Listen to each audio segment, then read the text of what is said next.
आज के अखबारों में जो सबसे ज़रूरी बातें हैं वो सब लेकर आए हैं हम आपके अपने चैनल सुन लो यूपीएससी पर। और आज हम हर खबर की गहराई में जाएंगे, बिल्कुल आराम से, ताकि हर एक कॉन्सेप्ट दिमाग में बैठ जाए। अब चाहे द हिंदू हो, इंडियन एक्सप्रेस हो या सरकारी वेबसाइट, हमने सब छान मारा है और लाए हैं सिर्फ वो बातें जो यूपीएससी एग्जाम के लिए वाकई काम आने वाली हैं। हमारा मकसद सिर्फ खबर बताना नहीं है, बल्कि उसके पीछे का क्यों और कैसे समझाना है। सो सिट बैक, रिलैक्स और सुनो वो एनालिसिस जो तुम्हारे मेंस और प्रीलिम्स दोनों में फर्क डाल देगा। ये सिर्फ एक न्यूज एनालिसिस नहीं है, ये एक लर्निंग सेशन है। ये है तुम्हारा डेली लर्निंग डोज, आसान जुबान में फुल एक्सप्लेनेशन के साथ। चलिए शुरू करते हैं। आज तारीख है 6 दिसंबर 2025। चलिए आज की सबसे बड़ी खबरों का विश्लेषण शुरू करते हैं। और आज की शुरुआत अर्थव्यवस्था की उस खबर से करते हैं जिसका इंतजार मुझे लगता है कॉर्पोरेट इंडिया से लेकर एक आम आदमी तक हर कोई कर रहा था। बिल्कुल। भारतीय रिजर्व बैंक यानी आरबीआई की मॉनेटरी पॉलिसी कमेटी यानी एमपीसी ने लंबे समय की चुप्पी तोड़ते हुए एक बड़ा फैसला लिया है। एक बहुत ही बड़ा फैसला। एक ऐसा फैसला जिसे बाजार पिवट कह रहा है। पिवट मतलब अपनी दिशा में एक बड़ा बदलाव। जी, पिवट। पहले आरबीआई का पूरा ध्यान मतलब एक आध साल से सिर्फ और सिर्फ महंगाई को काबू में रखने पर था। हाँ, ऐसा लग रहा था कि वो किसी और चीज के बारे में सोच ही नहीं रहे हैं। बिल्कुल। लेकिन अब लगता है कि उन्होंने गियर बदल दिया है। फोकस में एक शिफ्ट आया है। तो इस बड़े बदलाव की सबसे अहम घोषणा क्या है? सबसे बड़ी हेडलाइन क्या है? सबसे बड़ी हेडलाइन है रेपो रेट में कटौती। एमपीसी ने सर्वसम्मति से यानी यूनानिमसली। अच्छा, सर्वसम्मति से। हाँ, 6-0 के वोट से। ये भी एक बड़ी बात है। मतलब किसी भी मेंबर को कोई आपत्ति नहीं थी। कोई आपत्ति नहीं, तो 6-0 के वोट से रेपो रेट को 25 बेसिस पॉइंट्स घटा दिया है। 21 बेसिस पॉइंट्स। तो अब नया रेट क्या हो गया है? तो जो रेपो रेट पहले 5.50% था, वो अब घटकर 5.25% हो गया है। ओके, 5.25%। एक मिनट, यहाँ थोड़ा रुकते हैं। रीपो रेट, ये शब्द हम सुनते तो बहुत है, पर कई एस्पिरेंट्स के लिए ये अभी भी थोड़ा कंफ्यूजिंग रहता है। हाँ, ये बहुत जरूरी है कि इसे ठीक से समझ लिया जाए। तो इसे बिल्कुल आसान भाषा में जीरो से समझते हैं। बिल्कुल। इसे ऐसे समझिए जैसे हम और आप हैं। जब हमें पैसे की जरूरत पड़ती है तो हम कहाँ जाते हैं? अपने बैंक के पास लोन लेने, और उस पर ब्याज चुकाते हैं।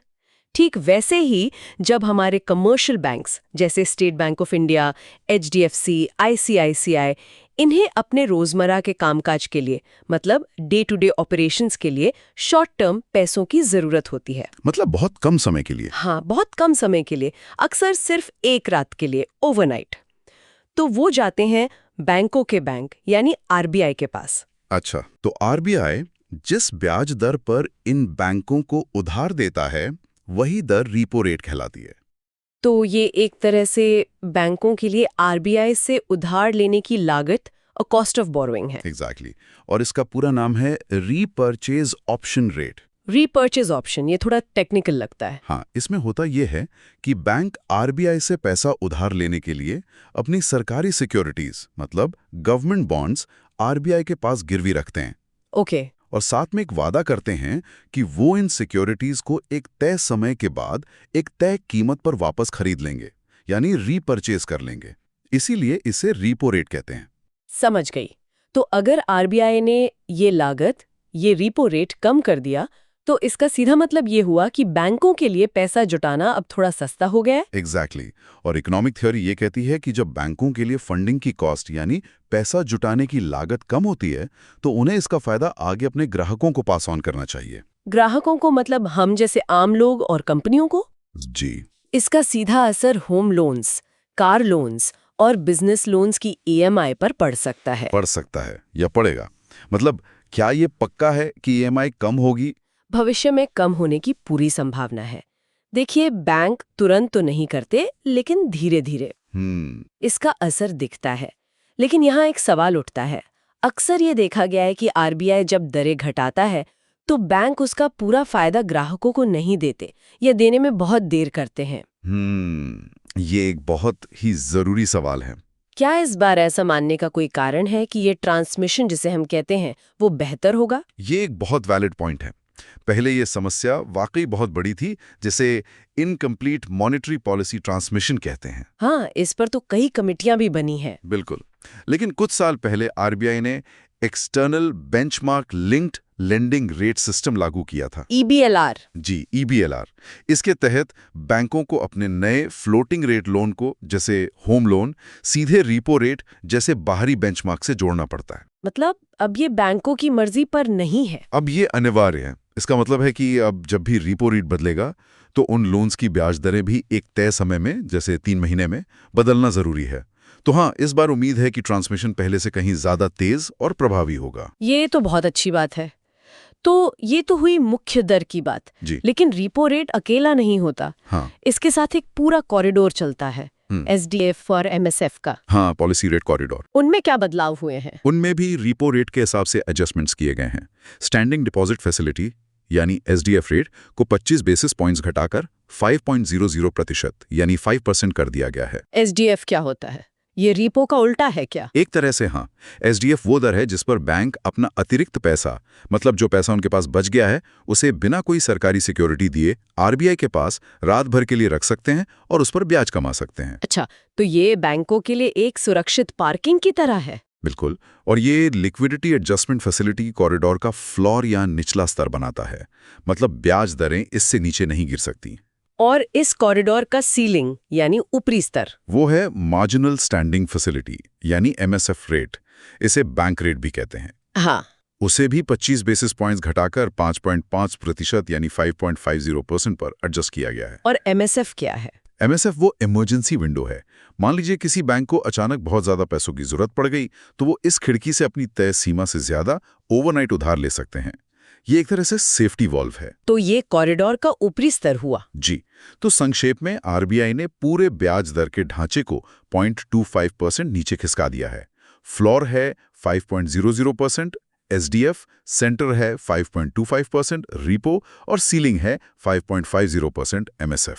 ये क्लैरिटी बहुत जरूरी थी। अब दरों के अलावा RBI के रुख यानी स्टैंस में भी एक बहुत बड़ा बदलाव आया है। हाँ, ये शायद दरों से भी ज्यादा महत्वपूर्ण है। पहले ये विड्रॉल ऑफ अकोमोडेशन था, अब न्यूट्रल हो गया है। ये शब्द सुनने में भारी लगते हैं, इनका असली मतलब क्या है? ये शब्द RBI की सोच और भविष्य की दिशा बताते हैं। देखिए, विड्रॉल ऑफ अकोमोडेशन का मतलब था कि RBI का एकमात्र फोकस महंगाई को कंट्रोल करने के लिए सिस्टम से अतिरिक्त पैसा यानी लिक्विडिटी और सपोर्ट हटाने पर था। मतलब वो लगातार ब्रेक दबा रहा था। बिल्कुल सही कहा, वो गाड़ी को धीमा करने की कोशिश कर रहा था। अब न्यूट्रल स्टैंस का मतलब है कि RBI ने अपना पैर ब्रेक से हटा लिया है, लेकिन एक्सेलरेटर पर भी नहीं रखा है। एग्जैक्टली। अभी एक्सेलरेटर पे नहीं रखा है। वो कह रहा है कि भविष्य में दरवाजे दोनों तरफ खुले हैं। दोनों तरफ मतलब अगर महंगाई बढ़ती दिखी तो हम दरें बढ़ा भी सकते हैं, और अगर ग्रोथ को और सहारे की जरूरत पड़ी तो हम घटा भी सकते हैं। अब कोई पहले से तय रास्ता नहीं है। तो अब सब कुछ आने वाले डेटा पे निर्भर करेगा। जी, every decision will be data dependent. और RBI गवर्नर संजय मल्होत्रा ने इस फैसले को सही ठहराने के लिए भारतीय अर्थव्यवस्था के लिए एक बड़ा दिलचस्प शब्द इस्तेमाल किया है, गोल्डीलॉक्स पीरियड। हाँ, गोल्डीलॉक्स। ये सुनने में किसी कहानी जैसा लगता है। इसका मतलब क्या है? ये वाकई एक कहानी से ही लिया गया है। गोल्डीलॉक्स और 3 भालू। हाँ, मैंने बचपन में सुनी है। कहानी में एक लड़की गोल्डीलॉक्स जंगल में एक घर में जाती है जहां 3 भालू रहते हैं। वहां टेबल पर 3 कटोरों में दलिया रखा है। हाँ। पहला बहुत गर्म है, दूसरा बहुत ठंडा, लेकिन तीसरा जस्ट राइट। ना बहुत गर्म ना बहुत ठंडा। बिल्कुल। आर्थिक संदर्भ में गोल्डीलॉक्स इकोनॉमी का मतलब है एक ऐसी अर्थव्यवस्था जो बिल्कुल जस्ट राइट है। जस्ट राइट मतलब एक आदर्श स्थिति। हाँ, एक दुर्लभ और आदर्श संतुलन। इसका मतलब है ग्रोथ बहुत अच्छी और मजबूत है, लेकिन इतनी ज्यादा भी नहीं कि इकोनॉमी ओवरहीट हो जाए और महंगाई आसमान छूने लगे। ओवरहीटिंग मतलब जब डिमांड सप्लाई से बहुत ज्यादा हो जाती है। जी। और दूसरी तरफ महंगाई इतनी कम है कि अर्थव्यवस्था में मंदी या रिसेशन का भी कोई डर नहीं है। तो ना ओवरहीटिंग का डर, ना रिसेशन का। तो क्या भारत की अर्थव्यवस्था वाकई इस जस्ट राइट फेज में है? आंकड़े क्या कहते हैं? आंकड़े पूरी तरह से इस बात का समर्थन करते हैं। देखिए, हाल ही में आई Q2 GDP के आंकड़े, ग्रोथ रही 8.2%। 8.2%। ये तो बहुत ज्यादा है। ये लगभग सभी अनुमानों से कहीं ज्यादा थी। ये अर्थव्यवस्था में मजबूत मांग और गतिविधि को दिखाती है। ये तो हो गया गर्म वाला हिस्सा। अब ठंडे वाले हिस्से को देखिए। हेडलाइन सीपीआई इन्फ्लेशन यानी खुदरा महंगाई पिछले कुछ महीनों में औसतन सिर्फ 2.2% रही है। 2.2%? ये तो आरबीआई की 4% की टारगेट रेट से भी काफी नीचे है। काफी नीचे। ये इतनी कम है कि आरबीआई के 2% से 6% वाले टॉलरेंस बैंड में ये 2% के निचले स्तर के भी नीचे चली गई। अच्छा। फ्लेक्सिबल इन्फ्लेशन टारगेटिंग फ्रेमवर्क जो 2016-2016 में शुरू हुआ था, उसके बाद से ऐसा पहली बार हुआ है कि महंगाई इतने लंबे समय तक निचले बैंड के पास रही है। तो इसी संतुलन ने यानी रॉकेट जैसी ग्रोथ और कछुए की चाल वाली महंगाई ने आरबीआई को ये दरें घटाने का आत्मविश्वास दिया है। बिल्कुल, यही वो गोल्डीलॉक्स मोमेंट है। तो मतलब आरबीआई अब महंगाई की चिंता छोड़कर पूरी तरह से ग्रोथ को बढ़ावा देने पर ध्यान केंद्रित कर रहा है। ये कहना थोड़ी जल्दबाजी होगी। न्यूट्रल स्टैंस यही दिखाता है कि महंगाई पर नजर अभी भी बनी हुई है, वो भूले नहीं है। हाँ, वो बस ब्रेक से पैर हटा रहे हैं। जी, लेकिन हाँ, प्राथमिकता जरूर बदली है। आरबीआई को लगता है कि इस समय ग्रोथ को सपोर्ट देना ज्यादा जरूरी है। इसीलिए उन्होंने पूरे वित्तीय वर्ष FY26 के लिए अपने जीडीपी ग्रोथ के अनुमान को 6.8% से बढ़ाकर 7.3% कर दिया है। और महंगाई का अनुमान? महंगाई के अनुमान को 2.6% से घटाकर 2.0% कर दिया है। मतलब वो मान रहे हैं कि महंगाई आगे भी काबू में रहेगी। हाँ, उनका प्रोजेक्शन यही है।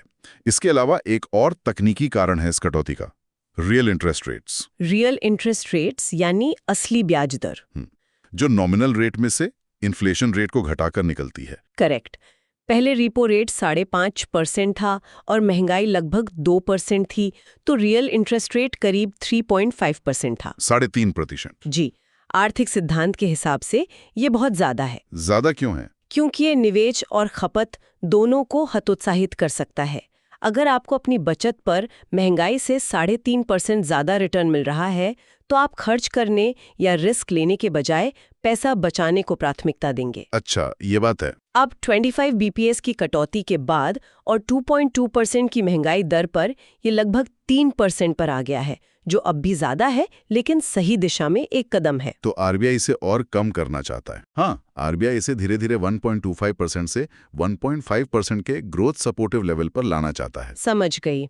अब आरबीआई ने सिर्फ ब्याज दरें ही नहीं घटाई, बल्कि सिस्टम में नकदी यानी लिक्विडिटी की कमी को दूर करने के लिए भी बड़े कदम उठाने की घोषणा की है। जी, ये भी बहुत महत्वपूर्ण है। इसकी जरूरत क्यों पड़ी? सिस्टम में पैसों की कमी थी क्या? हाँ, पिछले कुछ समय से बैंकिंग सिस्टम में लिक्विडिटी डेफिसिट चल रहा था। मतलब बैंकों के पास जितने पैसे आ रहे थे उससे ज्यादा बाहर जा रहे थे। ऐसा क्यों हो रहा था? इसकी 2 मुख्य वजह थी।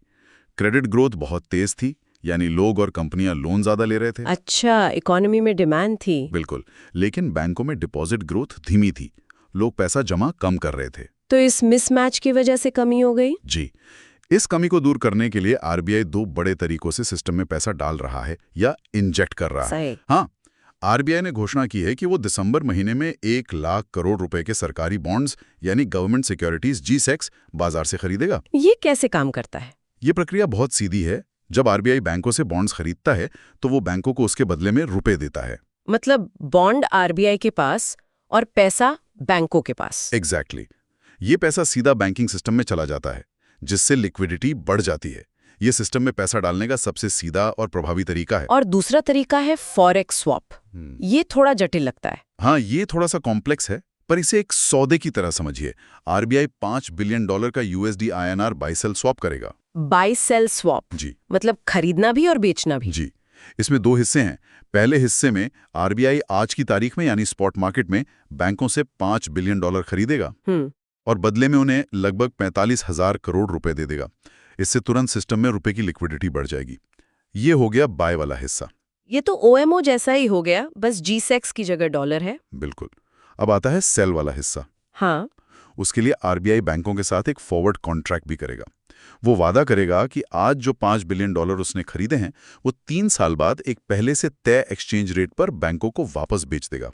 अच्छा, तो ये पैसा परमानेंट नहीं है? नहीं, ये एक बहुत ही स्मार्ट तरीका है, जिससे आज की लिक्विडिटी की भी जरूरत पूरी हो गई और भविष्य की स्थिरता भी बनी रही, क्योंकि बाजार को पता है कि ये पैसा 3 साल बाद सिस्टम से वापस निकल जाएगा। ये तो वाकई बहुत क्लेवर मूव है। तो कुल मिलाकर तस्वीर काफी अच्छी लग रही है। ग्रोथ मजबूत है, महंगाई काबू में है, आरबीआई सपोर्ट कर रहा है। जी, ज्यादातर चीजें सही दिशा में हैं। लेकिन एक हाथी है जो कमरे में बैठा है, और जिस पर सब चुप हैं, रुपया। भारतीय रुपया डॉलर के मुकाबले 90 के मनोवैज्ञानिक स्तर को पार कर गया है। यही इस पूरी पॉलिसी का सबसे विवादास्पद और साहसिक कदम है। साहसिक क्यों? क्योंकि पारंपरिक आर्थिक सोच, जिसे कन्वेंशनल विजडम कहते हैं, ये कहती है कि जब आपकी करेंसी गिर रही हो तो आपको विदेशी निवेश को आकर्षित करने के लिए ब्याज दरें बढ़ानी चाहिए, घटानी नहीं। हाँ, ताकि ज्यादा ब्याज के लालच में विदेशी निवेशक आपकी करेंसी में निवेश करें, जिससे करेंसी को सपोर्ट मिलेगा। बिल्कुल। लेकिन आरबीआई है तो ठीक इसका उल्टा किया, दरें घटा दी। ये तो आग से खेलने जैसा नहीं है। आरबीआई का नजरिया यहाँ बिल्कुल अलग है और बहुत ही अनकन्वेंशनल है। गवर्नर ने अपने बयान में साफ कहा, we do not target any exchange rate level. मतलब वो किसी स्तर को बचाने की कोशिश नहीं कर रहे? नहीं, आरबीआई का मानना है कि ये रुपए की अंदरूनी कमजोरी नहीं है, बल्कि डॉलर की वैश्विक मजबूती का नतीजा है। मतलब प्रॉब्लम रुपए में नहीं, डॉलर में है। उनके अनुसार हाँ, अमेरिका में ट्रंप की वापसी की उम्मीद में जो ट्रंप ट्रेड चल रहा है, यानी निवेशक ये मानकर चल रहे हैं कि उनकी नीतियों से अमेरिकी अर्थव्यवस्था और डॉलर दोनों मजबूत होंगे, उससे डॉलर दुनिया भर की करेंसीज के मुकाबले मजबूत हो रहा है। तो आरबीआई के अनुसार ये रुपए का गिरना नहीं, डॉलर का चढ़ना है। एग्जैक्टली। और इसीलिए उन्होंने डोमेस्टिक ग्रोथ को एक्सचेंज रेट डिफेंस पर प्राथमिकता दी है। उनका मानना है कि ग्रोथ के लिए दरें घटाना ज्यादा जरूरी है, भले ही रुपए पर थोड़ा दबाव आए। तो फिर रुपए को संभालने के लिए आरबीआई क्या कर रहा है? क्या उसे ऐसे ही गिरने दिया जाएगा? नहीं, ऐसा भी नहीं है। वो बस टूल बदल रहे हैं। दरें बढ़ाने के बजाय आरबीआई अपने 600 बिलियन डॉलर्स, 600 बिलियन डॉलर से ज्यादा के विशाल फॉरेक्स रिजर्व्स का इस्तेमाल कर रहा है। मतलब अपने विदेशी मुद्रा भंडार का? जी। जब भी रुपया 90 के स्तर को पार करने की कोशिश करता है तो आरबीआई बाजार में डॉलर्स बेचता है। इससे क्या होता है? इससे बाजार में डॉलर को सप्लाई बढ़ जाती है और रुपए पर दबाव कम हो जाता है।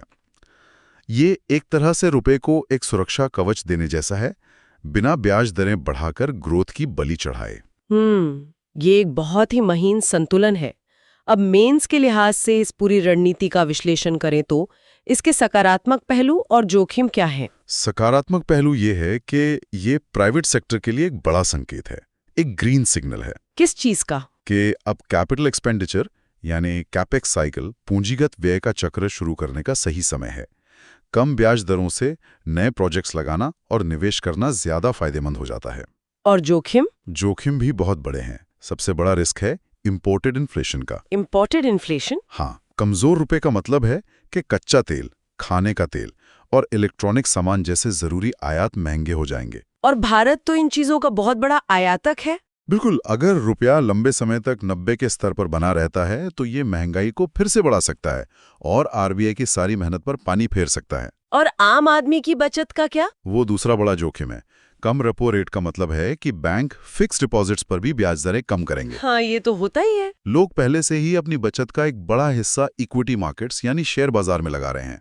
अगर एफडी रेट्स और कम हुई तो ये ट्रेंड और बढ़ेगा। इससे क्या दिक्कत है? ये बैंकों के लिए एक बड़ी समस्या पैदा कर सकता है, जिसे एसेट लायबिलिटी मिसमैच कहते हैं। ये क्या होता है? मतलब बैंक लंबी अवधि के लिए लोन दे रहे हैं, जैसे 20 साल का होम लोन, लेकिन उनके पास जो जमा है यानी डिपॉजिट्स वो छोटी अवधि का है और अस्थिर है, क्योंकि वो पैसा कभी भी शेयर बाजार में जा सकता है। ये एक स्ट्रक्चरल रिस्क है। तो आरबीआई एक बहुत ही महीन धागे पर चल रहा है। एक तरफ ग्रोथ को साधना है, दूसरी तरफ रुपए और महंगाई को। ये सच में संतुलन की कला का एक बड़ा उदाहरण है। बिल्कुल। और ये संतुलन सिर्फ देश के अंदर ही नहीं, बाहर भी साधना पड़ता है। हाँ। एक तरफ अमेरिका का दबाव है तो दूसरी तरफ रूस जैसे पुराने दोस्त। चलिए देखते हैं कि भारत रूस संबंधों में ये संतुलन कैसे साधा जा रहा है। अर्थव्यवस्था के इस बड़े विश्लेषण के बाद अब रुख करते हैं अंतर्राष्ट्रीय संबंधों की ओर। नई दिल्ली में 23वां भारत रूस वार्षिक शिखर सम्मेलन हुआ। जी हाँ। और इस पर पूरी दुनिया की नजरें थीं, खासकर पश्चिमी देशों की जो रूस को आइसोलेट करने की कोशिश कर रहे हैं। जी हाँ।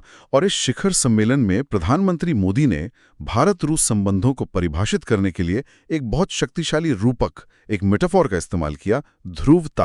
ध्रुव तारा? हाँ। यानी जो स्थिर है, अटल है और हमेशा उत्तर दिशा में रहकर मार्गदर्शन करता है। बिल्कुल। आज की दुनिया में जहां दोस्त और दुश्मन इतनी तेजी से बदल रहे हैं, वहां किसी रिश्ते को इतना स्थिर मानना अपने आप में एक बड़ा स्ट्रेटेजिक मैसेज है। एक बहुत बड़ा संदेश है। ये बताता है कि भारत अपनी विदेश नीति में निरंतरता को कितना महत्व देता है। तो इस बैठक के मुख्य परिणाम क्या रहे?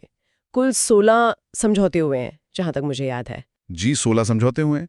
इनमें सबसे महत्वपूर्ण है इकोनॉमिक विजन 2030 को अपनाना। इकोनॉमिक विजन 2030 इसके तहत लक्ष्य क्या है?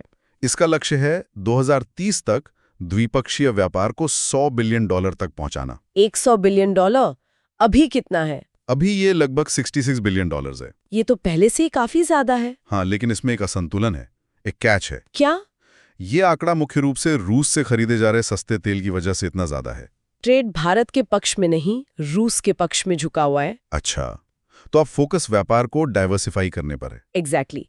तेल के अलावा दूसरे क्षेत्रों जैसे फार्मा, मशीनरी, कृषि और आईटी में भी व्यापार बढ़ाना, और इस व्यापार को पश्चिमी प्रतिबंधों से बचाने के लिए पेमेंट मैकेनिज्म्स पर भी जरूर बात हुई होगी।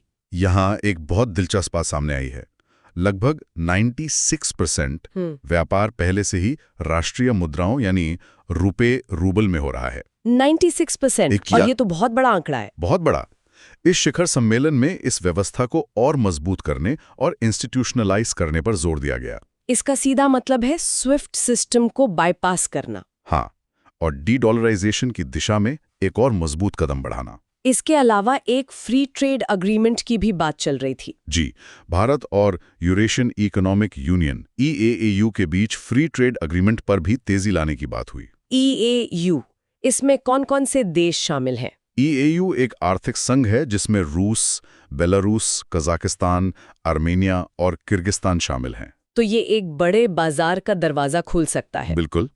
इस पूरे क्षेत्र के साथ FTA होने से भारतीय सामानों को एक बड़ा बाजार मिलेगा। इन समझौतों में एक बहुत ही अनोखा समझौता हुआ है, लेबर मोबिलिटी पार्टनरशिप अग्रीमेंट। हाँ, ये बहुत ही स्ट्रेटेजिक है। ये क्या है और इसकी जरूरत क्यों पड़ी? ये एक स्ट्रेटेजिक विन विन सिचुएशन है। रूस इस समय एक गंभीर जनसांख्यिकी संकट और डेमोग्राफिक क्राइसिस से गुजर रहा है। मतलब उनकी आबादी कम हो रही है। हाँ, और काम करने वाले लोगों की संख्या और भी तेजी से घट रही है। उन्हें लगभग 5 लाख कुशल और अर्धकुशल श्रमिकों की तत्काल कमी है। 5 लाख? जी, यह समझौता भारतीय वर्कर्स की रूस में भर्ती के लिए एक कानूनी और सुरक्षित ढांचा तैयार करता है। तो इसके दोहरे उद्देश्य हैं। एक तो भारतीयों के लिए रोजगार के नए अवसर, दूसरा रूस की आर्थिक जरूरत पूरी करना। बिल्कुल, और शायद ये हाल की कुछ घटनाओं से भी जुड़ा है। कौन सी घटनाएं? हाल ही में कुछ ऐसी घटनाएं हुई थी जहां भारतीय नागरिकों को धोखे से पर्यटक बताकर रूस ले जाया गया और फिर उन्हें यूक्रेनी मोर्चे पर लड़ने के लिए रूसी सेना में भर्ती कर लिया गया। हाँ, ये बहुत दुखद है। ये समझौता ऐसी मानव तस्करी और अवैध प्रवासन को रोकेगा। विश्लेषण ये कहता है कि ये कदम भारत रूस संबंधों को पीपल सेंट्रिक बनाता है और शायद खाड़ी देशों की तरह रूस में भी भारत के लिए एक डायस्पोरा लेवरेज यानी प्रवासी भारतीयों का प्रभाव तैयार करेगा। आपने बिल्कुल सही पकड़ा। ऐसा लग रहा है कि संबंधों की धुरी भी बदल रही है। पहले जब भी भारत रूस की बात होती थी तो सबसे पहले रक्षा सौदों का जिक्र आता था, S-400, सुखोई वगैरह। हाँ, डिफेंस हमेशा सेंटर में रहता था। अब लगता है ऊर्जा नया लिंचपिन यानी मुख्य आधार बन गई है। बिल्कुल, ऊर्जा सुरक्षा अब संबंधों का मुख्य आधार है। कुडनकुलम न्यूक्लियर पावर प्लांट, जो भारत का सबसे बड़ा परमाणु ऊर्जा संयंत्र है, जो रूस की मदद से ही बना है। जी, उसके विस्तार के अलावा एक और नई साइट पर रूसी तकनीक से न्यूक्लियर प्लांट लगाने के लिए रोडमैप बनाने पर सहमति बनी है। और भविष्य की तकनीक पर भी कुछ बात हुई। हाँ, स्मॉल मॉड्यूलर रिएक्टर्स SMRs पर भी सहयोग की बात हुई है। और रूसी राष्ट्रपति ने भारत को तेल और गैस की निर्बाध आपूर्ति अनइंटरप्टेड सप्लाई का आश्वासन दिया है। और सबसे बड़ा सवाल यूक्रेन का।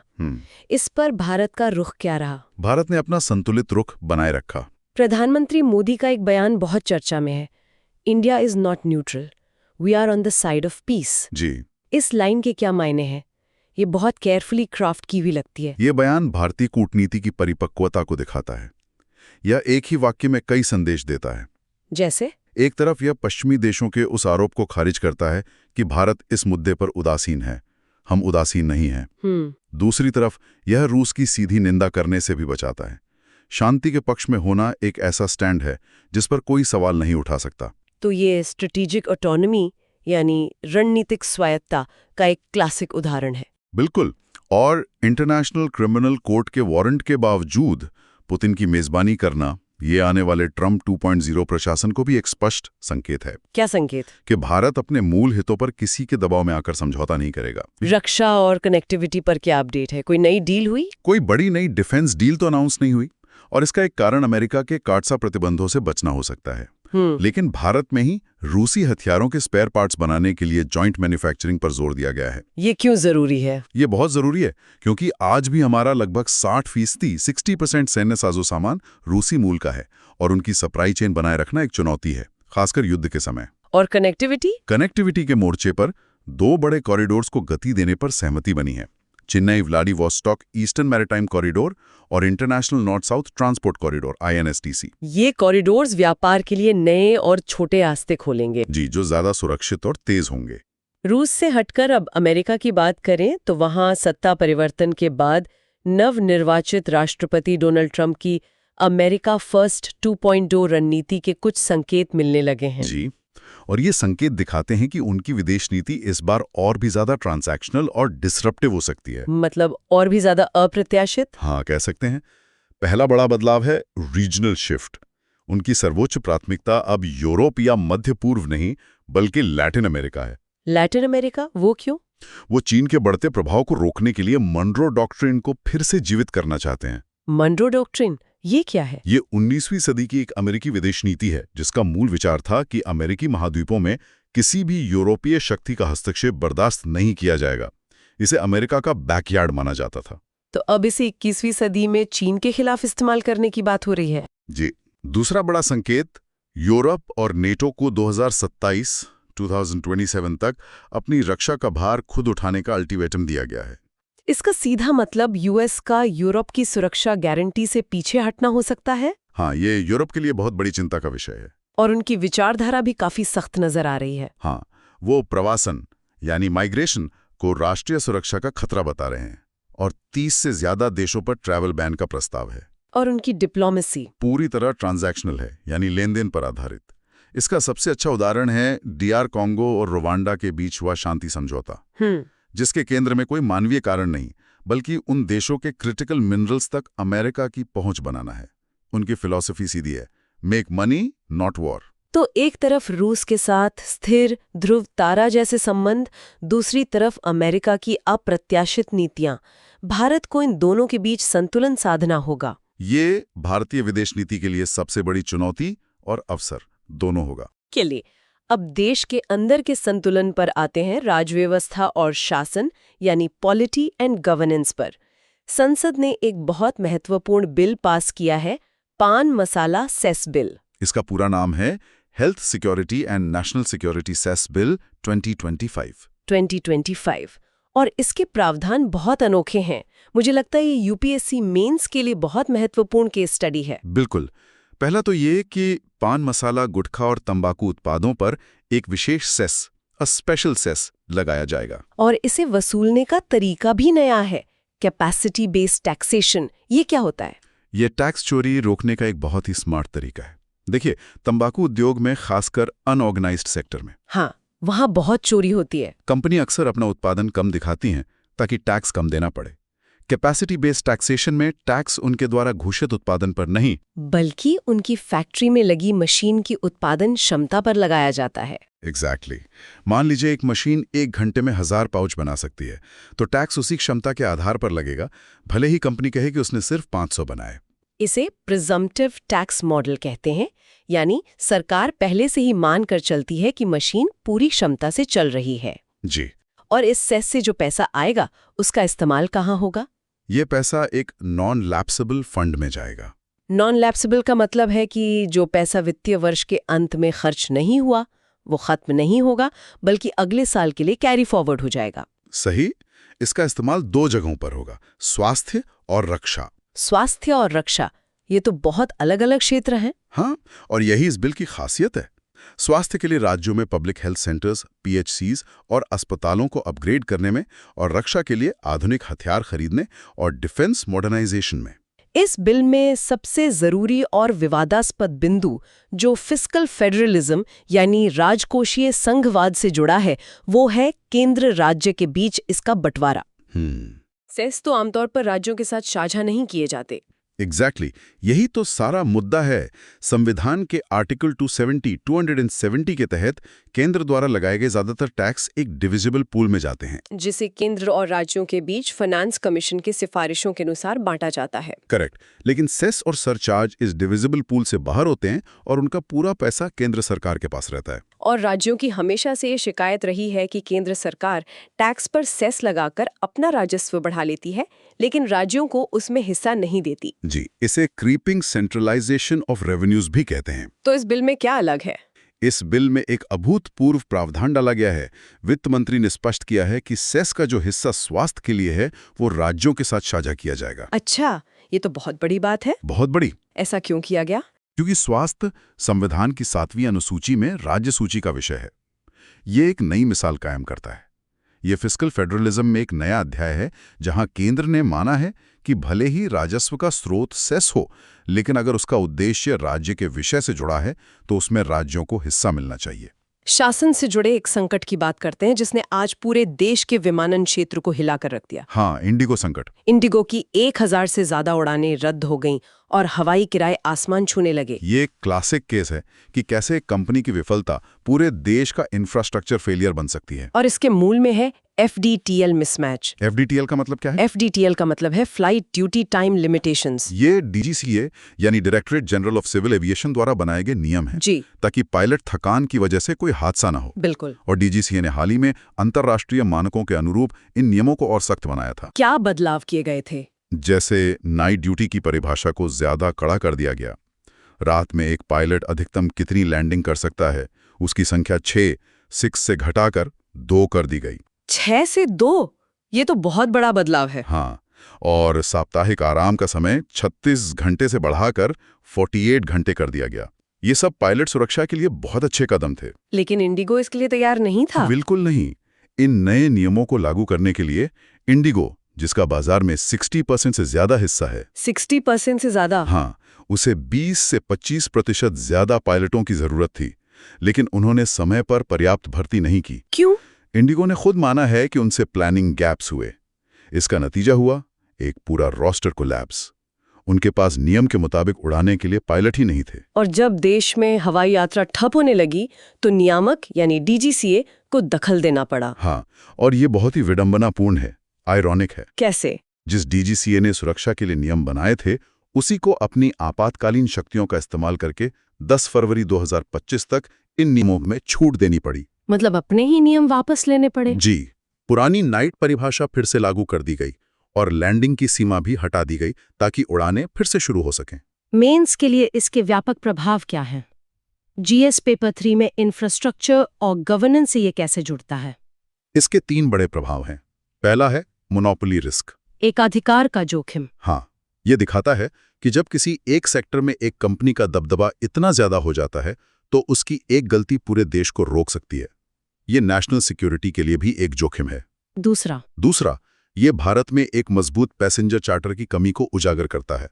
उड़ानें रद्द होने पर यात्रियों को पर्याप्त मुआवजा और सुविधाएं नहीं मिलती। और तीसरा, ये पायलट यूनियनों और लेबर राइट्स के लिए एक झटका है, क्योंकि यहाँ सुरक्षा नियमों पर कमर्शियल हितों को प्राथमिकता दी गई। ऐप विवाद से सामने आया। जी, सरकार ने दूर संचार विभाग के संचार सारथी पोर्टल, जो खोए हुए फोन को ट्रैक करने में मदद करता है, उसके ऐप को लेकर एक आदेश दिया था। क्या आदेश था? आदेश ये था कि सभी मोबाइल कंपनियों को ये ऐप फोन में पहले से इंस्टॉल करके यानी प्री इंस्टॉल्ड देना होगा। लेकिन इस पर काफी विवाद हुआ। हाँ, निजता और सर्वेलेंस की चिंताओं के कारण इस आदेश को वापस लेना पड़ा। यहीं पर डिजिटल कॉन्स्टिट्यूशनलिज्म का कॉन्सेप्ट आता है। ये क्या है डिजिटल कॉन्स्टिट्यूशनलिज्म? पहली बार सुन रही हूँ। ये एक उभरता हुआ विचार है जो कहता है कि हमारे संविधान के जो मूल मूल्य हैं, जैसे स्वतंत्रता, समानता, अभिव्यक्ति की आज़ादी और निजता का अधिकार, जो हमारे मौलिक अधिकार हैं, जी, वो राज्य की डिजिटल गतिविधियों पर भी उसी तरह लागू होने चाहिए जैसे वो भौतिक दुनिया में होते हैं। मतलब सरकार का काम चाहे ऑनलाइन हो या ऑफलाइन, संविधान के दायरे में ही होना चाहिए। बिल्कुल। आज के दौर में कोड इज लॉ, यानी जो सॉफ्टवेयर का कोड है वही कानून बन जाता है। हाँ, ये बात तो सही है। अगर सरकार कोई एल्गोरिदम या ऐप इस्तेमाल कर रही है तो उस पर भी वही संवैधानिक सीमाएं लागू होनी चाहिए जो पुलिस या किसी सरकारी विभाग पर होती हैं। तो इस ऐप के प्री इंस्टॉलेशन को सर्वेलेंस बाय डिजाइन यानी डिजाइन से ही निगरानी करने वाला क्यों कहा गया? क्योंकि ये बिना किसी विशेष कारण या प्रोबेबल कॉज के हर नागरिक की सामूहिक निगरानी, a form of mass surveillance का एक रूप था। इसने इन्फॉर्म्ड कंसेंट यानी सूचित सहमति के सिद्धांत का उल्लंघन किया। एग्जैक्टली। यूजर को ये चुनने का मौका ही नहीं दिया गया कि वो ये ऐप चाहता है या नहीं। ये पुट्टास्वामी जजमेंट में स्थापित निजता के अधिकार के खिलाफ था। और दिलचस्प बात यह है कि इस आदेश को वापस लेने में सिविल सोसाइटी, मीडिया और एप्पल, सैमसंग जैसी बड़ी टेक जायंट्स ने भी दबाव बनाया। जी हाँ, ये दिखाता है कि डिजिटल युग में सत्ता पर नियंत्रण के नए चेक्स एंड बैलेंसेस उभर रहे हैं। अब सामाजिक न्याय के एक बहुत ही संवेदनशील मुद्दे पर आते हैं। सुप्रीम कोर्ट ने एसिड अटैक के मामलों पर बहुत तीखी टिप्पणी की है। जी, कोर्ट एक ऐसी पीड़िता का केस सुन रहा था जिसका मामला 16 साल से लंबित है। 16 साल? जी, ये दिखाता है कि 2014 के landmark Lakshmi versus union of India फैसले, जिसमें एसिड अटैक को लेकर कड़े दिशा निर्देश दिए गए थे, उसके बावजूद जमीनी हकीकत नहीं बदली है। और एनसीआरबी के डेटा भी शायद यही दिखाते हैं। हाँ, एनसीआरबी के डेटा के अनुसार पश्चिम बंगाल और यूपी आज भी इस जघन्य अपराध के हॉटस्पॉट्स बने हुए हैं। सीजीआई ने कहा कि ऐसे अपराधियों से निष्ठुरता से निपटा जाना चाहिए। इस शब्द का क्या महत्व है? न्यायिक भाषा में इस शब्द का इस्तेमाल बहुत गहरा मतलब रखता है। इसका मतलब है ऐसे मामलों में जीरो टॉलरेंस। मतलब कोई नरमी नहीं, बेल देने में कोई नरमी नहीं और सजा में किसी भी तरह की रियायत नहीं होनी चाहिए। कोर्ट ने मामलों में हो रही भयानक देरी को खत्म करने के लिए विशेष अदालतें बनाने का भी प्रस्ताव दिया, जो दिन प्रतिदिन के आधार पर सुनवाई करें। कोर्ट ने एसिड की बिक्री पर भी कुछ कहा? हाँ, कोर्ट ने एसिड की खुलेआम और आसान उपलब्धता पर केंद्र और राज्यों को भी कड़ी फटकार लगाई। और कोर्ट ने सजा से आगे बढ़कर पुनर्वास यानी रिहैबिलिटेशन पर भी जोर दिया। हाँ, और यही इस सुनवाई का सबसे महत्वपूर्ण अवलोकन है। कोर्ट ने कहा कि न्याय सिर्फ अपराधी को सजा देना नहीं है। असली चुनौती सर्वाइवर्स का पुनर्वास है। उन्हें न सिर्फ शारीरिक और मानसिक पीड़ा से गुजरना पड़ता है, बल्कि सामाजिक बहिष्कार और महंगी सर्जरियों का भी सामना करना पड़ता है। ये तो सच है। कोर्ट ने दोहराया कि राज्य की यह जिम्मेदारी है कि वो उनके लिए मुफ्त चिकित्सा, कौशल विकास और रोजगार सुनिश्चित करें। यह न्याय के सिद्धांत को रेट्रिब्यूटिव जस्टिस यानी दंडात्मक न्याय से रिस्टोरेटिव जस्टिस यानी पुनर्स्थापनात्मक न्याय की ओर ले जाने का एक महत्वपूर्ण कदम है। अब पर्यावरण और पारिस्थितिकी की बात करते हैं। Climate change performance index (CCPI) में भारत की रैंकिंग गिरकर 23वें स्थान पर आ गई है। जी, और इसकी मुख्य वजह कोयले पर हमारी भारी निर्भरता है। बिल्कुल। भारत ने नेट जीरो का लक्ष्य 2070 तक रखा है, लेकिन हमारी बिजली का एक बड़ा हिस्सा आज भी कोयले से आता है। और यही सबसे बड़ी चुनौती है। इसी संदर्भ में एक संपादकीय में चिली के मॉडल से सीखने की बात कही गई है। चिली? हाँ, जिसने जस्ट ट्रांजिशन का एक बेहतरीन उदाहरण पेश किया है। जस्ट ट्रांजिशन मतलब कोयले से हटकर क्लीन एनर्जी की तरफ जाना, लेकिन इस तरह से कि कोयला उद्योग पर निर्भर लोगों की आजीविका पर कोई असर न पड़े। तो चिली ने ऐसा क्या किया है? चिली ने सिर्फ 8 सालों में 2016 से 2024 के बीच अपने बिजली उत्पादन में कोयले की हिस्सेदारी 43.6% से घटाकर सिर्फ 17.5% कर दी। ये तो जबरदस्त कमी है। और इसी दौरान नवीकरणीय ऊर्जा यानी रिन्यूएबल्स की हिस्सेदारी 60% से ऊपर पहुंचा दी। ये एक असाधारण उपलब्धि है। ये उन्होंने कैसे किया? क्या पॉलिसीज टूल्स इस्तेमाल किए? उन्होंने 4 प्रमुख पॉलिसी टूल्स का एक साथ इस्तेमाल किया। पहला, 2014 में कार्बन टैक्स लगाया, जिससे कोयले से बिजली बनाना महंगा हो गया। दूसरा, प्रदूषण के कड़े इमिशन स्टैंडर्ड्स लागू किए, जिससे पुराने और अकुशल कोयला प्लांट बंद करने पड़े। तीसरा, ग्रिड फ्लेक्सिबिलिटी पर काम किया और बैटरी स्टोरेज में भारी निवेश किया, ताकि सौर और पवन ऊर्जा की इंटरमिटेंसी से निपटा जा सके। और चौथा, सबसे महत्वपूर्ण, कोयला खदानों में काम करने वाले श्रमिकों और उनके समुदायों के लिए एक समर्पित जस्ट ट्रांजिशन और रीस्किलिंग स्ट्रैटेजी बनाई, ताकि किसी की आजीविका न छिने। भारत इसे कैसे अपना सकता है? हमारे यहाँ तो लाखों लोग कोयला उद्योग पर निर्भर है। संपादकीय का तर्क है कि भारत डिस्ट्रिक्ट मिनरल फाउंडेशन यानी DMF फंड का इस्तेमाल करके ऐसा कर सकता है। DMF fund? जी, DMF की स्थापना MMDR एक्ट के तहत की गई थी और इसमें खनन रॉयल्टी से हजारों करोड़ रुपए जमा होते हैं। ये फंड खनन प्रभावित जिलों के विकास के लिए हैं। तो इन पैसों का उपयोग कोयला जिलों की अर्थव्यवस्था को डाइवर्सिफाई करने, वहां ग्रीन जॉब्स पैदा करने और श्रमिकों को नई स्किल्स सिखाने के लिए किया जा सकता है। बिल्कुल। इसके लिए बस एक स्पष्ट कोल एग्जिट रोड मैप की जरूरत है। अब आते हैं साइंस एंड टेक्नोलॉजी पर। पहली खबर स्वास्थ्य से जुड़ी है, जिसमें अमेरिका और भारत का नजरिया बिल्कुल अलग दिखाई दे रहा है। जी, अमेरिका में एक सलाहकार पैनल ने सभी नवजात शिशुओं के लिए जन्म के समय हेपेटाइटिस बी के टीके की अनिवार्य सिफारिश को खत्म कर दिया है। खत्म कर दिया? क्यों? यह फैसला वहां बढ़ रही वैक्सीन स्केप्टिसिज्म यानी टीका विरोधी भावना से प्रभावित माना जा रहा है। जबकि भारत में तो ये टीका यूनिवर्सल इम्यूनाइजेशन प्रोग्राम UIP का एक बहुत ही महत्वपूर्ण और अनिवार्य हिस्सा है। जी हाँ, भारत में हर इंस्टीट्यूशनल डिलीवरी यानी अस्पताल में होने वाले जन्म में बच्चे को 24 घंटे के भीतर हेपेटाइटिस बी का टीका लगाना अनिवार्य है। और इसका वैज्ञानिक कारण क्या है? ये इतना जरूरी क्यों है? इसका वैज्ञानिक कारण बहुत स्पष्ट है। हेपेटाइटिस बी का वायरस अक्सर संक्रमित मां से बच्चे में जन्म के समय फैलता है, जिसे वर्टिकल ट्रांसमिशन कहते हैं। अच्छा। और यह बचपन का संक्रमण बाद में लिवर सरोसिस और लिवर कैंसर का एक बड़ा कारण बनता है। जन्म के समय दिया गया टीका इस ट्रांसमिशन चेन को तोड़ने का सबसे प्रभावी और सस्ता तरीका है। तो अमेरिका का ये कदम दिखाता है कि कैसे कभी-कभी राजनीतिक विचारधारा और गलत सूचना वैज्ञानिक सबूतों पर आधारित सार्वजनिक स्वास्थ्य नीति पर हावी हो सकती है। बिल्कुल, ये एक चिंताजनक ट्रेंड है। साइंस की दूसरी खबर गर्व करने वाली है। DRDO ने रक्षा प्रौद्योगिकी में एक बड़ी उपलब्धि हासिल की है। DRDO ने लड़ाकू विमान के एस्केप सिस्टम यानी इजेक्शन सीट का सफलतापूर्वक परीक्षण किया है। इजेक्शन सीट, ये तो बहुत ही क्रिटिकल टेक्नोलॉजी है। हाँ, यह एक बहुत ही नीश और कॉम्प्लेक्स टेक्नोलॉजी है जिस पर दुनिया के कुछ ही देशों जैसे UK, USA, रूस और फ्रांस का एकाधिकार है।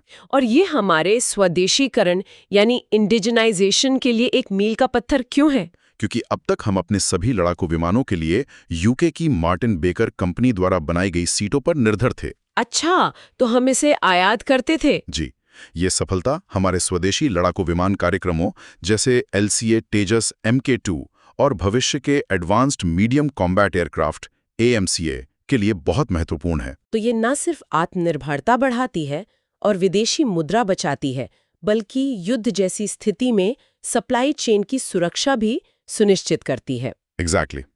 यह आत्मनिर्भर भारत अभियान की दिशा में एक बड़ा कदम है।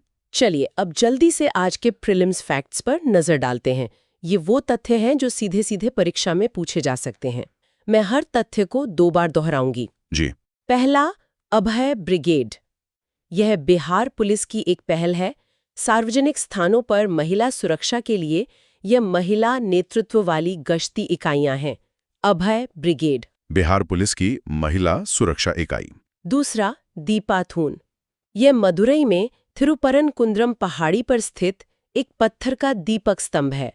यह एक मंदिर और एक दरगाह के बीच विवाद का स्थल होने के कारण हाल ही में चर्चा में था। दीपाथून। मदुरई का दीपाथून। तीसरा, ध्रुव तारा। ए पोल स्टार का हिंदी नाम है। प्रधानमंत्री मोदी द्वारा भारत रूस संबंधों की स्थिरता और विश्वसनीयता का वर्णन करने के लिए इस्तेमाल किया गया रूपक ध्रुव तारा। भारत रूस संबंध। चौथा, संचार सारथी। ये खोए हुए या चोरी हुए मोबाइल फोन को ट्रैक करने और ब्लॉक करने के लिए दूरसंचार विभाग का एक पोर्टल है, संचार सारथी। खोए हुए फोन के लिए। पांचवां, FDTL। इसका पूरा नाम है फ्लाइट ड्यूटी टाइम लिमिटेशंस। ये पायलट की थकान को रोकने और हवाई सुरक्षा सुनिश्चित करने के लिए DGCA द्वारा बनाई गई नियम है। FDTL। DGCA के नियम। छठा, अनुच्छेद 348। ये संविधान का वो अनुच्छेद है जो सुप्रीम कोर्ट, सभी हाई कोर्ट्स और संसद व राज्य विधानसभाओं में पेश किए जाने वाले बिलों, अधिनियमों की भाषा के रूप में अंग्रेजी को अनिवार्य करता है। आर्टिकल 348। न्यायपालिका की भाषा। सातवां, रेपो रेट। आज की तारीख में यह है 5.25%, 5.25%। Repo rate 5.25%। आठवां, गोल्डीलॉक्स इकोनॉमी। ये एक ऐसी आर्थिक स्थिति है जिसमें मध्यम आर्थिक वृद्धि और कम मुद्रास्फीति का संतुलन होता है, जो जस्ट राइट मानी जाती है। Goldilocks economy. उच्च वृद्धि निम्न मुद्रास्फीति। नवां, कुडनकुलम यूनिट 3 ये भारत का सबसे बड़ा परमाणु ऊर्जा संयंत्र है जो तमिलनाडु में स्थित है और रूसी तकनीक पर आधारित है। कुडनकुलम भारत का सबसे बड़ा न्यूक्लियर प्लांट। और 10वां आर्टिकल 270 ये संविधान का वह अनुच्छेद है जो केंद्र और राज्यों के बीच करों के वितरण से संबंधित है। ये आमतौर पर सेस और सरचार्ज को विभाज्य पूल से बाहर रखता है। आर्टिकल 270 करों का वितरण, ये सभी तथ्य प्रीलिम्स के लिए बहुत महत्वपूर्ण है, इन्हें याद रखना जरूरी है। अब मेंस प्रैक्टिस क्वेश्चंस की बारी। आज की चर्चा के आधार पर हम 3 प्रश्न लेंगे। मैं प्रश्न पढ़ूंगी और आप उनका उत्तर लिखने के लिए एक संक्षिप्त ढांचा समझाएंगे। जी बिल्कुल। पहला प्रश्न जीएस पेपर 2 से। हालांकि रक्षा ऐतिहासिक रूप से भारत रूस संबंधों की रीढ़ रही है, लेकिन अब अर्थव्यवस्था और ऊर्जा इसके नए धुरी के रूप में उभर रहे हैं। हालिया भारत रूस शिखर सम्मेलन के परिणामों के आलोक में इस कथन का विश्लेषण करें। बहुत अच्छा सवाल है। इसका उत्तर लिखने के लिए भूमिका में शिखर सम्मेलन और ध्रुव तारा रूपक का संदर्भ देते हुए भारत रूस संबंधों की ऐतिहासिक पृष्ठभूमि बताएं। मुख्य भाग को 2 हिस्सों में बांटें। पहले हिस्से में विस्तार से बताएं कि कैसे अर्थव्यवस्था और ऊर्जा नई धुरी बन रहे हैं। इसमें 100 बिलियन के व्यापार लक्ष्य, रूपी रोबल मैकेनिज्म, EAU के साथ FTA की बात, ऊर्जा सुरक्षा में परमाणु और हाइड्रोकार्बन सहयोग और कनेक्टिविटी NSTC जैसे पॉइंट्स लिखें। दूसरे हिस्से में बताएं कि रक्षा का महत्व बना हुआ है, लेकिन अब फोकस सीधे खरीद से हटकर जॉइंट मैन्युफैक्चरिंग और टेक्नोलॉजी ट्रांसफर पर है। और निष्कर्ष में लिखें कि ये विविधीकरण भारत की रणनीतिक स्वायत्ता को कैसे मजबूत करता है और बदलते वैश्विक परिदृश्य में इन संबंधों को और प्रासंगिक बनाता है। बहुत बढ़िया। दूसरा प्रश्न जीएस पेपर 3 से। गोल्डीलॉक्स इकोनॉमी की अवधारणा को समझाएं। उन कारकों पर चर्चा करें जिन्होंने RBI को हाल ही में रेपो रेट में कटौती करने में सक्षम बनाया और रुपए की अस्थिरता से उत्पन्न होने वाले संभावित जोखिमों का आलोचनात्मक विश्लेषण करें। इस उत्तर की शुरुआत गोल्डीलॉक्स इकोनॉमी को परिभाषित करके करें, यानी उच्च वृद्धि और निम्न मुद्रास्फीति का आदर्श संतुलन। फिर कटौती के कारण। हाँ, फिर दर कटौती के पीछे के 3 मुख्य कारण विस्तार से बताएं। 1, 8% की मजबूत GDP ग्रोथ और भविष्य के लिए बेहतर अनुमान। 2, 2.2% की निम्न महंगाई जो RBI के टॉलरेंस बैंड के भी नीचे है। और 3, उच्च रियल इंटरेस्ट रेट्स को सामान्य करने की जरूरत ताकि निवेश को बढ़ावा मिले। और जोखिमों का विश्लेषण। उत्तर के दूसरे भाग में रुपए की अस्थिरता से होने वाले जोखिमों का आलोचनात्मक विश्लेषण करें। इसमें सबसे प्रमुख है इंपोर्टेड इन्फ्लेशन का खतरा, करंट अकाउंट डेफिसिट पर दबाव और विदेशी निवेशकों के विश्वास पर असर। एक संतुलित निष्कर्ष दें कि RBI को विकास और स्थिरता के बीच कैसे संतुलन साधना होगा। और तीसरा प्रश्न जीएस पेपर 2 से। डिजिटल संवैधानिकता ये मानती है कि संवैधानिक मूल्यों को डिजिटल क्षेत्र में राज्य की शक्ति को सीमित करना चाहिए। संचार सारथी ऐप से जुड़े हालिया विवाद के संदर्भ में इस कथन पर चर्चा करें। सबसे पहले डिजिटल कॉन्स्टिट्यूशनलिज्म को परिभाषित करें कि संविधान द्वारा दिए गए मौलिक अधिकार जैसे निजता, स्वतंत्रता, राज्य के डिजिटल कार्यों पर भी उसी तरह लागू होते हैं। कोड इज लॉ वाला कॉन्सेप्ट। जी। फिर से संचार सारथी ऐप के अनिवार्य प्री इंस्टॉलेशन वाले मामले पर लागू करें। बताएं कि यह कैसे निजता के अधिकार, पुट्टस्वामी जजमेंट, इन्फॉर्म्ड कंसेंट के सिद्धांत और सर्वेलेंस बाय डिजाइन की अवधारणा का उल्लंघन करता है। इसमें सिविल सोसाइटी की भूमिका का भी जिक्र करना होगा। बिल्कुल। चर्चा करें कि कैसे सिविल सोसाइटी और टेक जायंट्स ने इस मामले में एक चेक और बैलेंस के रूप में काम किया। अंत में भविष्य के लिए सुझाव दें, जैसे कि एल्गोरिथमिक अकाउंटेबिलिटी, डेटा संरक्षण कानून का प्रभावी कार्यान्वयन और एक इंडिपेंडेंट डिजिटल राइट्स कमीशन की जरूरत पर चर्चा करते हुए निष्कर्ष लिखें। बहुत विस्तृत। अब समय है आज के क्विज का। मैं सवाल और विकल्प पढ़ूंगी, आप सही जवाब और उसका स्पष्टीकरण देंगे। जरूर। Q1 monetary policy committee MPC के बारे में निम्नलिखित कथनों पर विचार करें। 1. इसका गठन केंद्र सरकार द्वारा RBI अधिनियम 1934 की धारा 45 ZB के तहत किया जाता है। 2. रेपो रेट में कटौती के फैसले के लिए सदस्यों के 2/3 बहुमत की आवश्यकता होती है। 3. मुद्रास्फीति का लक्ष्य हर 5 साल में MPC द्वारा निर्धारित किया जाता है। इनमें से कौन सा से कथन सही है? A केवल 1, B केवल 1 और 2, C केवल 2 और 3, D केवल 1 और 3। सही उत्तर है ए, केवल 1। क्यों? स्टेटमेंट 1 पूरी तरह से सही है। स्टेटमेंट 2 गलत है, क्योंकि एमपीसी के फैसले साधारण बहुमत सिंपल मेजॉरिटी से होते हैं, ना कि 2/3 बहुमत से। टाई होने की स्थिति में गवर्नर को एक निर्णायक वोट, कास्टिंग वोट मिलता है। और स्टेटमेंट 3? स्टेटमेंट 3 भी गलत है, क्योंकि मुद्रास्फीति का लक्ष्य इन्फ्लेशन टारगेट केंद्र सरकार आरबीआई के साथ परामर्श करके तय करती है, एमपीसी नहीं। एमपीसी का काम उस लक्ष्य को हासिल करना है। Q2 ध्रुव तारा शब्द हाल ही में अंतर्राष्ट्रीय संबंधों के संदर्भ में भारत के किस देश के साथ संबंधों का वर्णन करने के लिए इस्तेमाल किया गया था? A संयुक्त राज्य अमेरिका, B जापान, C रूस, D फ्रांस। सही उत्तर है सी, रूस।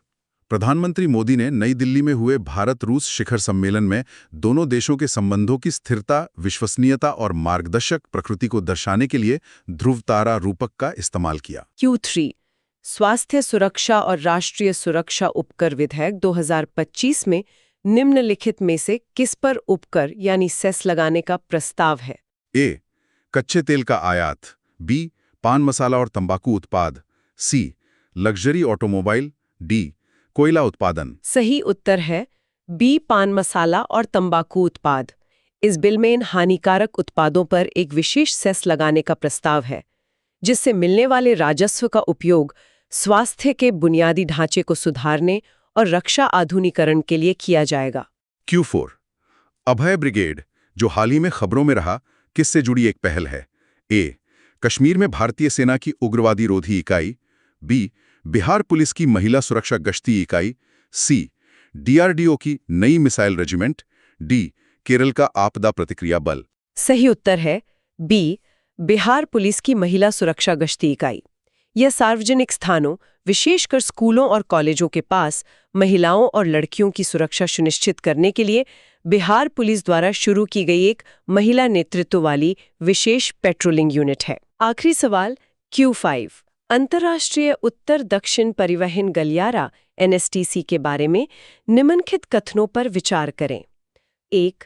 यह जहाज, रेल और सड़क मार्गों का एक बहु मॉडल नेटवर्क है। 2. इसका उद्देश्य भारत, रूस और यूरोप के बीच व्यापार संपर्क बढ़ाना है। 3. यह गलियारा पारंपरिक स्वेज नहर मार्ग को बाईपास करता है, जिससे समय और लागत दोनों की बचत होती है। इनमें से कौन से कथन सही हैं? A केवल 1 और 2, B केवल 2 और 3, C केवल 1 और 3, D 1, 2 और 3। सही उत्तर है डी, 1, 2 और 3। तीनों कथन सही हैं। एनएसटीसी भारत को ईरान, विशेषकर साबाहार बंदरगाह और अजरबैजान के रास्ते रूस और उत्तरी यूरोप से जोड़ता है। ये एक मल्टी मोड नेटवर्क है और स्वेज नहर के पारंपरिक समुद्री मार्ग की तुलना में लगभग 40% छोटा और 30% सस्ता होने का अनुमान है। चलिए, आज की इस लंबे और विस्तृत चर्चा के सबसे जरूरी पॉइंट्स को जल्दी से दोहराते हैं। जी, एक क्विक रिकैप। पहला, आरबीआई ने गोल्डलॉक्स इकोनॉमी को देखते हुए रेपो रेट को 5.25% यानी 5.25% कर दिया है और अपना रुख न्यूट्रल कर लिया है, लेकिन 90 के पार जाता रुपया एक बड़ी चुनौती बना हुआ है। दूसरा, भारत-रूस संबंध अब रक्षा से आगे बढ़कर अर्थव्यवस्था, ऊर्जा और पीपल टू पीपल कनेक्ट पर केंद्रित हो रहे हैं। यह है नई ध्रुव तारा साझेदारी। तीसरा, डीजीसीए के FTTL नियम और इंडिगो संकट ने विमानन क्षेत्र में एकाधिकार यानी मोनोपोली के जोखिमों और मजबूत नियामक निरीक्षण की आवश्यकता को उजागर किया है। चौथा, डिजिटल संवैधानिकता का विचार हमारे डिजिटल अधिकारों की रक्षा के लिए बहुत महत्वपूर्ण है, जैसा कि संचार सारथी विवाद में दिखा। और पांचवा, पान मसाला सेस बिल राजकोषीय संघवाद यानी फिस्कल फेडरलिज्म का एक नया और दिलचस्प उदाहरण है, जहां पहली बार सेस का एक हिस्सा राज्यों के साथ साझा करने की एक नई मिसाल कायम की गई है। ये आज के सबसे बड़े टेकअवेज थे। आज की मेहनत कल की कहानी बदल देगी। बिल्कुल। अगर ये सेशन अच्छा लगा तो लाइक, शेयर और कमेंट जरूर करो और सब्सक्राइब करो सुन लो यूपीएससी को। 299 रुपीस 299 रुपीस मेंबरशिप ज्वाइन करके एक्सक्लूसिव कंटेंट का एक्सेस लो।